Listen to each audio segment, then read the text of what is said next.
esses caçadores de recompensa retornam à Terra 2000 anos depois que o planeta foi abandonado pela humanidade, em busca de um fugitivo. Robert explica que a Terra está inabitável há muitos séculos, mas apesar disso, eles têm certeza de que detectaram um sinal de vida humana. A garota loira menciona que precisarão usar máscaras, pois o nível de oxigênio lá embaixo está perigosamente baixo.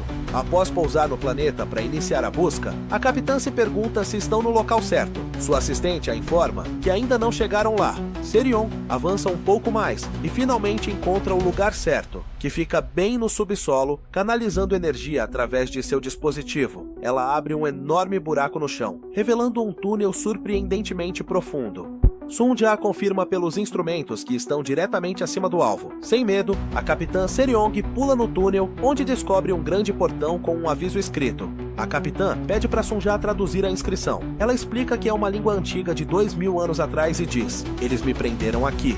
Não abra, a menos que queira morrer." Apesar do aviso sombrio, a garota não se importa e abre o portão mesmo assim.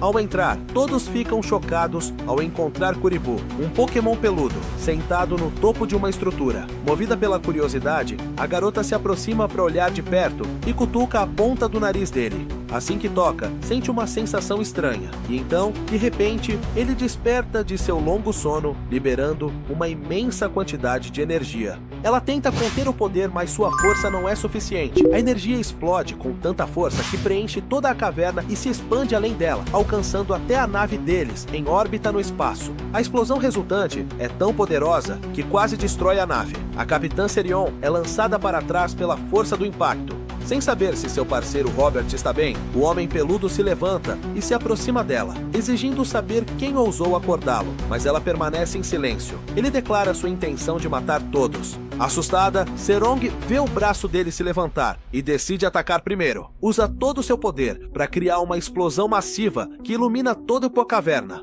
Sua energia se esgota completamente com o esforço, mas infelizmente para ela, o homem surge da fumaça sem um arranhão sequer. Ele diz que é a vez dele e começa a flutuar, envolto por uma incrível aura roxa. Seryong tinha certeza de que estava prestes a descobrir pessoalmente o que é morrer. Tremendo de medo, ela cai de costas, só para ficar chocada quando o homem de repente desmaia. Seu parceiro Robert estava vivo.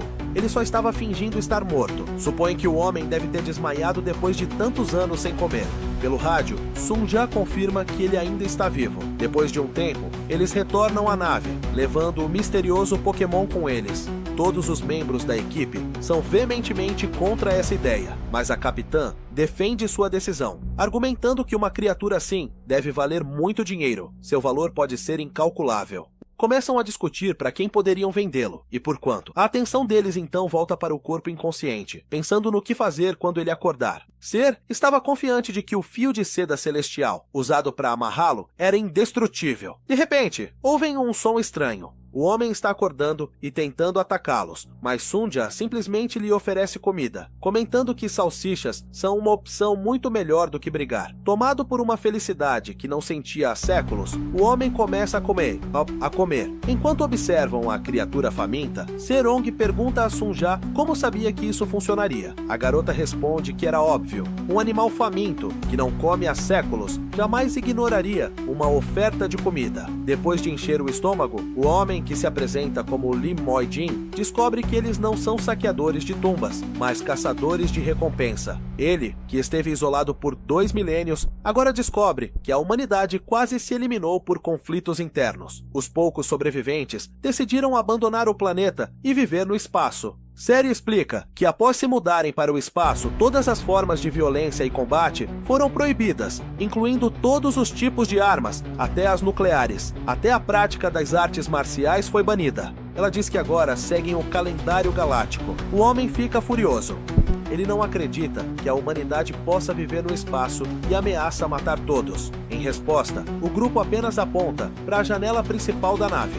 De lá, era possível ver como a Terra é hoje. Não é mais o planeta azul vibrante que já foi. Ser comenta que o planeta, na verdade, está melhor, pois teve 2000 anos para se curar do que a humanidade fez. Ela ainda acrescenta que ele tem um cheiro terrível, resultado natural de séculos sem banho. Eles o apresentam ao banheiro e ao chuveiro da nave. Quando o homem saiu, com o cabelo cortado e limpo, a tripulação mal podia acreditar no que via. Aquilo não era um Pokémon, nem um velho horrível. Seu corpo era de um jovem incrivelmente bonito. Ser ficou chocada, percebendo que fazia anos que não via um garoto tão lindo. Mais tarde, enquanto Lia admirava a incrível vista do espaço, sentiu um beliscão na bochecha. Era Serong. Ela só queria ter certeza de que o garoto à sua frente tinha mesmo 2000 anos. Ela lembra que os anos em hibernação não contam, só para ele saber. Enquanto o capitão questiona o novato, Robert e Sonja os observam, achando toda a situação muito estranha. Logo chegam a um prédio que parece construído dentro de um asteroide nas Pleiades. As Pleiades são um aglomerado de estrelas na Via Láctea. O prédio é uma taverna espacial no asteroide, onde quem vive no espaço vem para se divertir. Dentro da taverna, há uma pousada chamada Wild Crane, com gente bebendo e comendo lá embaixo. Em uma das mesas, Sonja observa horrorizada algo que a surpreende. O novato apenas a encara, sem entender o que há de tão impressionante. A cena inimaginável fica clara. O cara enfia 6 pedaços de cachorro-quente na boca de uma vez, com outra montanha de hot dogs à sua frente. Robert sussurra para Sonja, perguntando como um humano pode comer tanto, e ela responde que ele passou fome por 2000 anos. Robert fica mais preocupado e pergunta se ele vai comer tudo isso para saciar a fome de 2000 anos. Sonja diz que pode ser isso mesmo, pelo jeito que ele está comendo. Momentos depois, o cara limpa os pratos e encara os caçadores de recompensa, provavelmente esperando que peçam mais. Enquanto isso, o dono da pousada Wild Crane, Wong, o Desekyoparu, conversa com Ser e se interessa pelo pedido dela. Ele pede para confirmar se ela realmente procura um corretor. Ser afirma que sim e diz que precisa ser alguém rico e durão, porque o que ela tem para vender é extremamente caro e valioso. Ele brinca perguntando o quão caro aquilo deve ser para deixar o Blazing Devil normalmente tranquilo, tão agitado. Ser pergunta quanto valeria uma coleção completa de manuscritos de artes marciais de 2000 anos, todos originais e S-Rank. As palavras dela alertam Wong, que abre os olhos minúsculos e para de puxar a fumaça do cigarro para ouvir melhor. Depois, ele solta uma baforada. Ele pensa na pergunta dela. Momentos depois, Wong é visto sentado sozinho, depois que o capitão sai da reunião. Um dos guardas próximos pergunta a Wong se o que ela disse pode ser verdade. O guarda continua, dizendo que originais S-Rank de 2000 anos devem valer uma fortuna. Wong continua fumando e diz que os manuscritos valem 0 créditos. O guarda pergunta de novo, para ter certeza de que ouviu direito, pois tem certeza que manuscritos assim valeriam uma fortuna. O dono da pousada repete que os manuscritos valem 0 créditos. Ele explica que se existissem, só um livro já compraria um planeta e muito mais. Ele se pergunta como um caçador de recompensa mediano, como o Blazing Devil, pode dizer que encontrou vários deles, o que significa que devem ser falsos. Diz ao guarda para tirar a cabeça das nuvens e expulsá-los. Enquanto isso, Seong volta à mesa e pergunta para onde Sonja foi de repente. Robert diz que ela saiu para pegar mais suprimentos e pergunta como foi a conversa dela com o dono da pousada.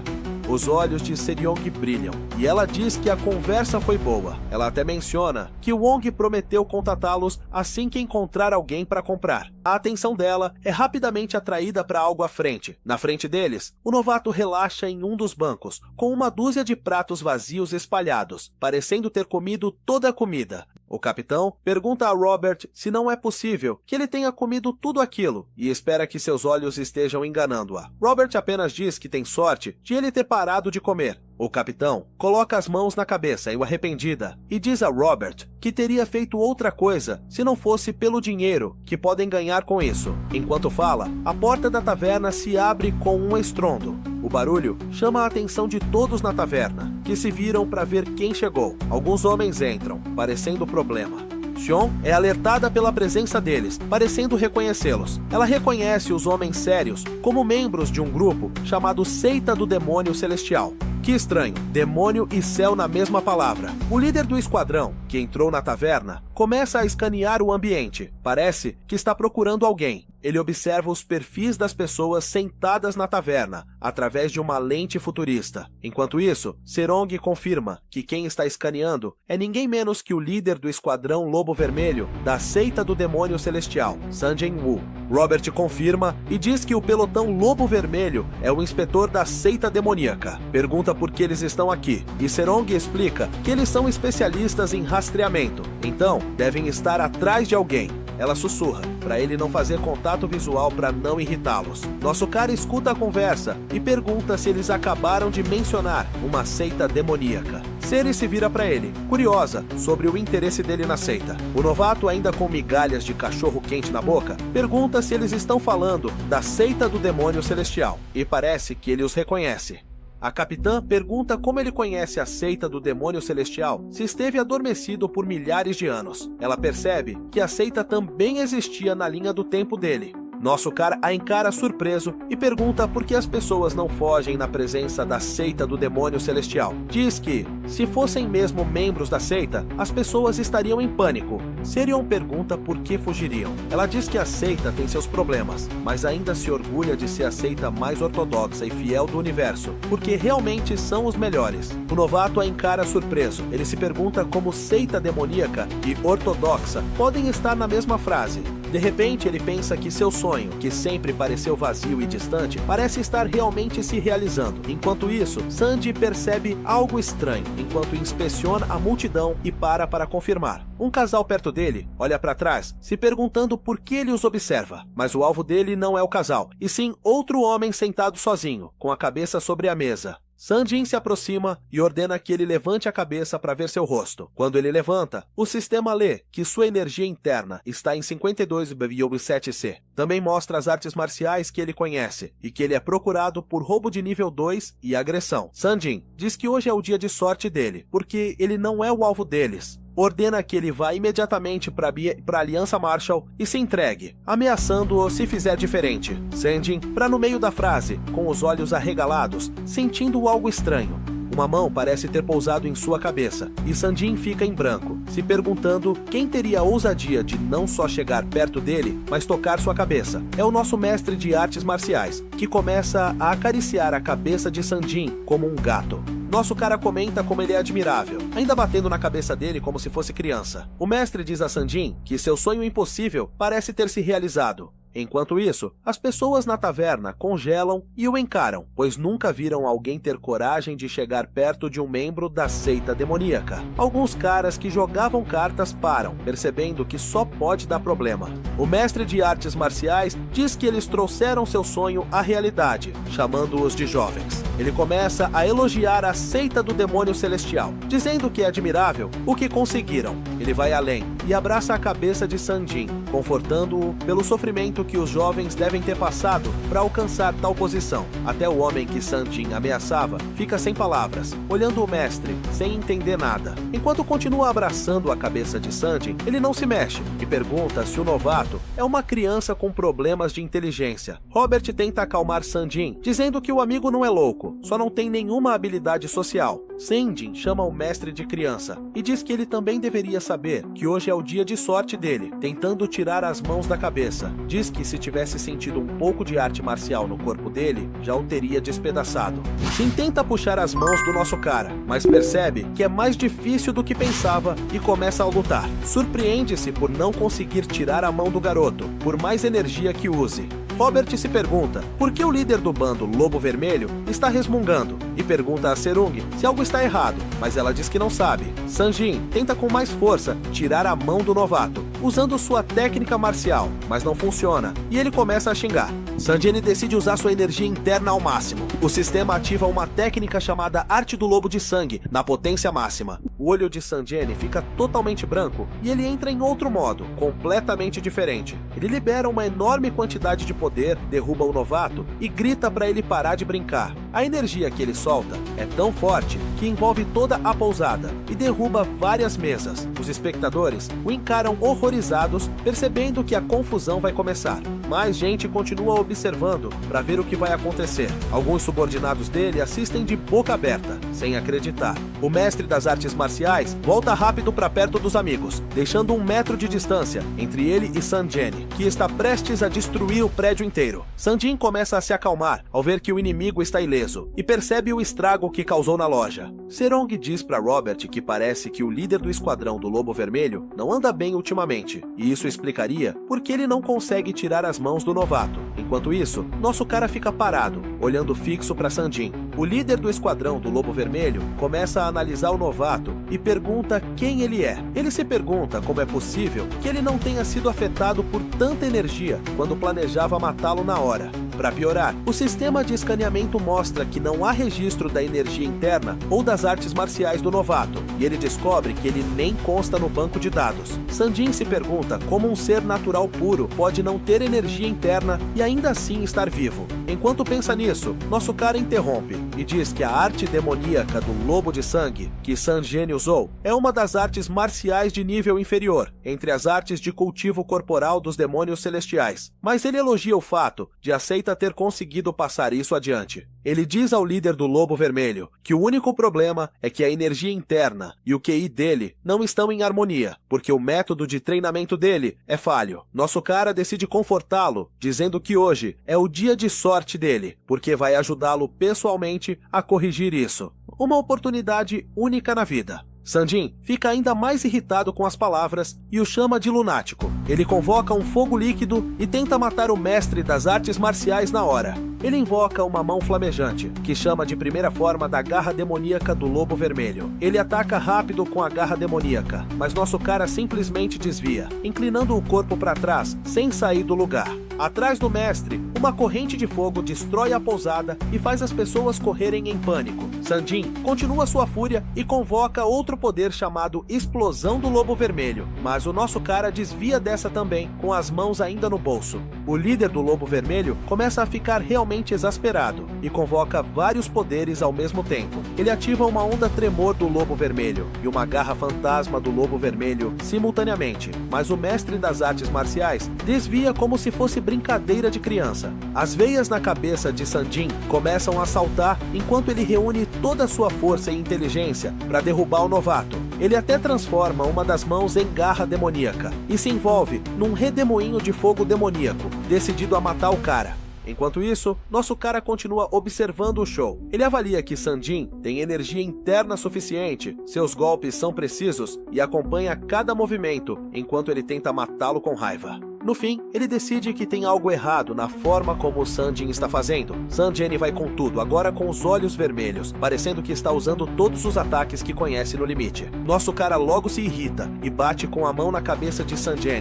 dizendo que já basta. O impacto amassa a cabeça do líder do esquadrão do Lobo Vermelho como se fosse marshmallow, e parece que cérebro e crânio ficaram deformados. Enquanto Sanjin quebra o chão com a queda, nosso cara diz que as habilidades marciais dele são toscas. Um buraco enorme se abre onde Sanjin bateu a cabeça, parecendo que um cometa atingiu o chão da pousada, rachando a pedra. O resto do esquadrão fica chocado ao ver o chefe com a boca cheia de pedra e ficam boquiabertos diante da cena horrível. Os espectadores na taverna ficam ainda mais surpresos, com os olhos arregalados, sem esperar essa reviravolta. Seri e Robert também ficam igualmente surpresos, pois é a primeira vez que veem membros da prestigiosa seita dos demônios celestiais levando uma surra. Sanjin permanece no chão, com a cabeça confortavelmente apoiada no buraco que ele mesmo abriu com o impacto. Nosso cara fica na frente dele, com as mãos ainda no bolso. Diz que ele aprendeu as habilidades, mas como um papagaio. Explica que as verdadeiras artes marciais não são só imitar golpes, mas adaptar e fazer aquilo seu. Depois de corrigir, manda Sanjin se levantar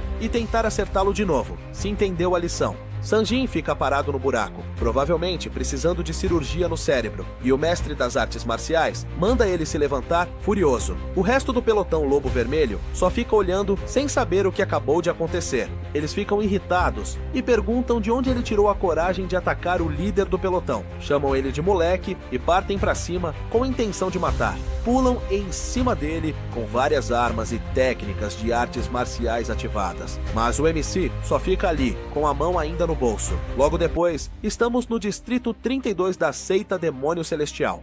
Todos os membros da seita que estavam no bar aparecem machucados, ainda dentro da taverna, com marcas de mão cravadas nas cabeças. O comandante do distrito assiste tudo pela tela, incrédulo, parece que não acredita no que vê. Enquanto isso, um robô examina Sanjin, que parece desacordado, e tenta abrir os olhos dele para confirmar se está vivo. Ele sangra pelo nariz e boca e está sem alguns dentes. Sanjin e o resto da equipe são colocados em macas, enquanto outros membros da seita Demônio Celestial cercam a área com uma linha de isolamento para impedir curiosos de invadir a cena do crime. O comandante Jang Reto continua assistindo tudo e comenta que isso é inacreditável. Um ancião do distrito, Joe Chun-rock, diz que foi sorte só terem sofrido hematomas graves e que suas vidas não correm perigo. Yong se pergunta o que ele quer dizer com sorte, já que só vê homens muito machucados que vão precisar de cirurgia. Ele comenta que o pior é que foram derrotados por um simples estranho desconhecido. Ao olhar a foto do novato, ele parece inocente na imagem, mas mal sabem que ele carrega 2000 anos de conhecimento e poder.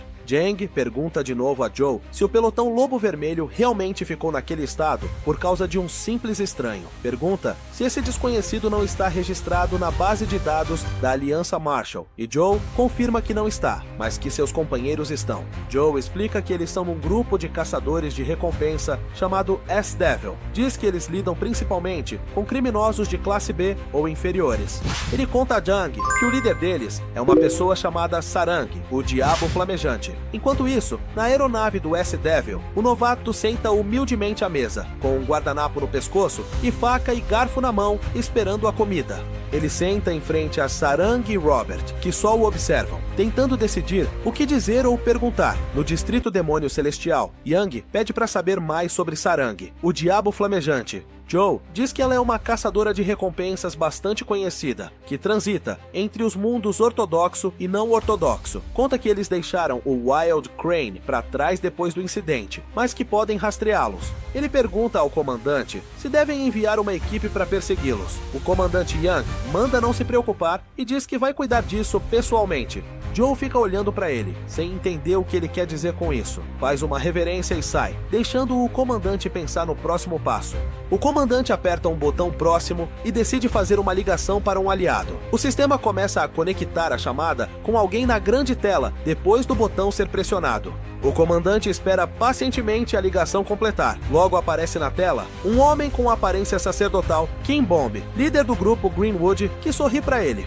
Kim diz que faz tempo e o cumprimenta. Pergunta ao comandante se ele tem algum pedido. Yang franze a testa, mas fica em silêncio por um tempo. Enquanto isso, Sir Young observa as estrelas pela janela da aeronave e tenta clarear a mente. No Distrito Demônio Celestial 32, o comandante parece ter terminado de passar a mensagem para Kim, que pergunta se ele quer que o grupo Greenwood cuide do problema. Em outro lugar no espaço, a aeronave do S-Devil rasga o espaço. Lá dentro, nosso cara começa a ficar cansado de esperar por uma comida que parece não vir. Na frente dele, Sirong e Roberts só o observam. Ainda sem falar nada, continuam assistindo ele esperar Sunja terminar de grelhar os cachorros quentes, sem dizer uma palavra. Robert sussurra para a capitã e pergunta se ela está tão assustada quanto ele agora. Sirong olha para ele irritada e pergunta do que ele está falando. Ele lembra que ela também viu tudo com os próprios olhos. Ele lembra que Sanjin Yua e o pelotão Lobo Vermelho são todos artistas marciais classe A e que ele os derrubou com um único golpe da mão. Um único golpe que atingiu todos os subordinados de Sanjin, mandando eles voando, com dentes voando para todo lado. Roberts lembra de vê-los voando como insetos e recorda de um cara que bateu em uma coluna. Ser só olha sem dizer nada. Ela depois diz que poderia ter acabado com aqueles caras também, se tivesse levado a sério, já que eles são o nível mais baixo do ranking. Mesmo sendo ranking, Robert confessa que, por outro lado, só teria conseguido arranhá-los um pouco se tivesse arriscado a vida. Ele lembra que o mestre das artes marciais os afastou como moscas, sem esforço algum. Seryong se cansa de ouvir e vai até nosso cara. Ela bate as mãos na mesa, e ele só a encara sem expressão, se perguntando qual é o problema agora. Ela fala baixinho que precisam conversar. Ele continua olhando para ela em silêncio. Depois quebra o silêncio e diz que precisa comer antes de conversar. Sung senta na frente dele, braços cruzados, e insiste que conversem primeiro. Fala grosso, perguntando qual é o nome dele. Robert intervém rápido, sugerindo que ela use honoríficos para falar com ele, mas ela pergunta se ele é surdo, e repete a pergunta sobre o nome. Sunja chega com um prato cheio de cachorros quentes, recém-grelhados, chamando essa atenção do nosso cara. A capitã manda ele nem pensar em comer antes da conversa acabar, exigindo que diga o nome. Ele só a encara, sem dizer nada. Robert tenta resolver o conflito, sussurrando para a capitã que dizem que não se deve incomodar um cachorro enquanto come. Sugere deixá-lo comer primeiro, mas a capitã não compra a ideia. Ele diz que se chama Lee Mak-jin. Serang pergunta sobre sua identidade e profissão passada, querendo entender como ele fez tudo aquilo. Ele a encara vazio, sem dizer nada, segurando os talheres. Ela continua olhando, esperando resposta, como se começassem uma competição de olhar. Finalmente ele quebra o gelo e diz que é um demônio celestial. Não só um demônio celestial, mas um supremo demônio celestial. Ser repete o que ouviu, duvidando que ele tenha se chamado assim. Ela acha que Lee está falando besteira e pergunta se deram cachorro quente estragado para ele ouvir essas coisas. De repente, o alarme da aeronave dispara e as luzes de aviso acendem. Todos ficam em alerta, se perguntando o que está acontecendo. Perto dali, outra aeronave anuncia que detectou o alvo. Sunja corre para o sistema e explica que alguém próximo está mirando neles. Seri se levanta para checar e diz que sabia que o demônio celestial viria atrás deles, não os deixaria em paz depois que Lee bateu na tropa do Lobo Vermelho. Ela exclama frustrada, percebendo que estão em apuros. Sunja continua monitorando e diz que não é a seita do demônio celestial. Um navio gigante com uma caveira pintada aparece e Sunja diz que o grupo que os mira é o Greenwood. Lá fora, várias aeronaves do Greenwood cercam a nave Seville. De dentro de um dos navios, Kim é informado que a nave Seville foi confirmada, e eles são o alvo da recompensa. Kim, líder da divisão Galáxia dos 72 Strongholds do Greenwood, conhecido como Tigre Negro da Lua Crescente, observa em silêncio. O capitão militar do Greenwood pergunta a Kim se devem disparar o projétil de captura EMP. Kim pergunta se está confirmado que são caçadores de recompensa. O capitão confirma e diz que eles atuam principalmente nos arredores da galáxia, liderados por alguém chamado Blazing Devil C. O Tigre Negro pensa por que a seita do demônio celestial se incomodaria com uma seita pequena assim, sentindo que tem algo estranho. Ele lembra da conversa com Yang, que lhe ofereceu o trabalho para resolver esse problema. Recorda ter aceitado alegremente a recompensa, perguntado as condições de conclusão e o que fazer ao capturar o alvo. Diferente do esperado, Yang diz para não capturar, mas apagar eles da existência. Os olhos de Kim se arregalam horrorizados e ele pergunta se quer que matem os alvos. No presente, o Tigre Negro comenta que a situação parece estranha, suspeitando que algo está acontecendo. Diz que a seita do demônio celestial é muito melhor em tirar vidas e acredita que há um motivo para terem confiado essa tarefa a eles. O capitão ouve a dedução e também fica surpreso. Kim hesita, pensando no que fazer a seguir. Ele diz que deve haver uma armadilha dentro da nave S-Devil. Lá dentro, Sir Young espreita e vê a frota de navios cercando-os. Ela menciona que o grupo Greenwood são bandidos e devem estar aqui para roubá-los, mas Robert diz que duvida disso. Ele explica que não faz sentido o grupo trazer uma frota tão grande só para roubar gente tão pobre como eles, já que o lucro seria mínimo. Sir Young faz uma careta por ele chamar eles de gente pobre e diz que entende, mas soa estranho quando ele fala assim. Ela diz que não importa e chama o grupo Greenwood de ladrões canalhas. Ela ameaça bater neles e jogá-los fora se atrapalharem. Robert só as observa, fazendo essas ameaças grandiosas, enquanto Lee admira as belas frotas de navios ao redor. Sunja finalmente fala com razão e diz que não é tão simples, pois eles são só uma parte da divisão Galaxy das 72 fortalezas de Greenwood, e parece que mobilizaram uma divisão inteira para capturá-los. Sirong se surpreende e pergunta se isso significa que o líder Kim também está aqui. Enquanto isso, Lee continua observando o navio Greenwood, escaneando-os e exclama o quão incrível aquilo parece. Serong pensa na bomba Tigre Negro Kim Sung e diz que nem ela derrotaria aquele cara facilmente. Robert diz que ela não conseguiria vencê-lo, que estaria morta em 3 movimentos se enfrentasse ele. Ser fica irritada e diz que não é tão ruim assim. e ela diz que talvez consiga fazer algo se realmente se concentrar. Robert não deixa ela terminar e manda esquecer isso, sugerindo que se rendam logo e que não entrem em pânico, pois não tem nada a perder. A capitã apenas franze a testa, pois ele acabou de estourar suas ilusões. Logo, ela se levanta e ordena que todos sigam suas ordens dali em diante. Ela explica que primeiro vão disparar um projétil EMP para cortar a energia do navio e incapacitar eles, e ela vai permitir isso. Diz que vão abordar o navio armados e também vai permitir. Por fim, ela diz que vão permitir que eles revistem o navio e ainda vão doar qualquer item desnecessário para eles sobreviverem, se quiserem. Robert pergunta como isso é diferente de se render, mas ela grita para ele obedecer às ordens. Ela vai até Pat Lee, que ainda está olhando para as estrelas, e diz para ele não entrar em pânico quando o EMP atingir, pois o navio vai balançar um pouco. Sir Young diz que o EMP não tem poder destrutivo, porque armas de navio não podem ser usadas por leis espaciais. Ela se gaba que parece que Lee não entendeu isso, mas só diz para ele não interferir, pois vão embora depois de pegar o que quiserem. Ela menciona que só não pode garantir nada se uma luta começar e as coisas piorarem. Seri pergunta a Sanja se está pronta e pede para ela se preparar para o impacto do projétil EMP. Sunja de repente exclama que não é um projétil EMP, mas um canhão de fótons. O sistema começa a dar alerta de perigo. Isso choca Seri, que se vira surpresa. Sanja diz que estão usando um canhão de fótons destruidor de navios, o que significa que querem matá-los. Ser fica em alerta máximo e diz que isso é loucura.